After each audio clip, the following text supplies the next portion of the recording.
এয়া দেখিছে বুঢ়ীমাক নাতিনীয়েকৰ টোপনি নাই ৰাতি এতিয়া 12টা বাজিলেগে আৰু টোপনি নাই কল খাই কেঁচাই পকাই কল এগাল লৈ লৈছে মুখৰ আগত কল খাই খাই বহি আছে দুইজনী টোপনি বোলা বস্তুটো হচলেও নাই নিজৰটো টোপনি নাই মোৰো টোপনি ক্ষতি কৰি দিছে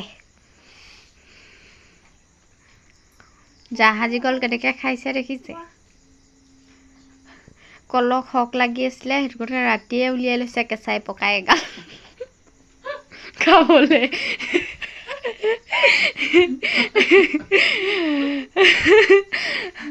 দিনৰ পৰা কলৰ খক লাগি আছিলে সন্ধিয়া লগা আনি পাই পেলাই কেইটামান খালে খাই পেলাই বাকীগাল আনি পেলাই ভিতৰত দৰ্জা চুকত ভৰাই পেলাই থৈ দিলে এতিয়া ৰাতি 12টা বাজিলেগৈ আৰু আকৌ উলিয়াইছে খাবলৈ এয়া কেনেকৈ মুখৰ আগত লৈ লৈছে দেখিছে এয়া